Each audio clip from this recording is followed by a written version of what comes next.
এই মাসের 3 তারিখে আসছিলাম এখানে, একটা জুস খেয়েছিলাম, কদবেলের জুস। খেয়ে এত পরিমাণ ভালো লাগছে যে আমি আর সজীব ভাই আজকে পুরান ঢাকা থেকে চলে আসছি নামাজ শেষ করে কদবেলের জুস খাওয়ার জন্য।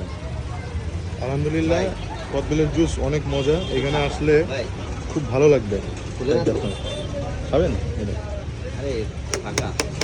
ফাঁকা? ও, ভিতর থেকে হয়তো বের করা, বের করে এভাবে রেখে দিছে, ডেকোরেশন করে রাখছে।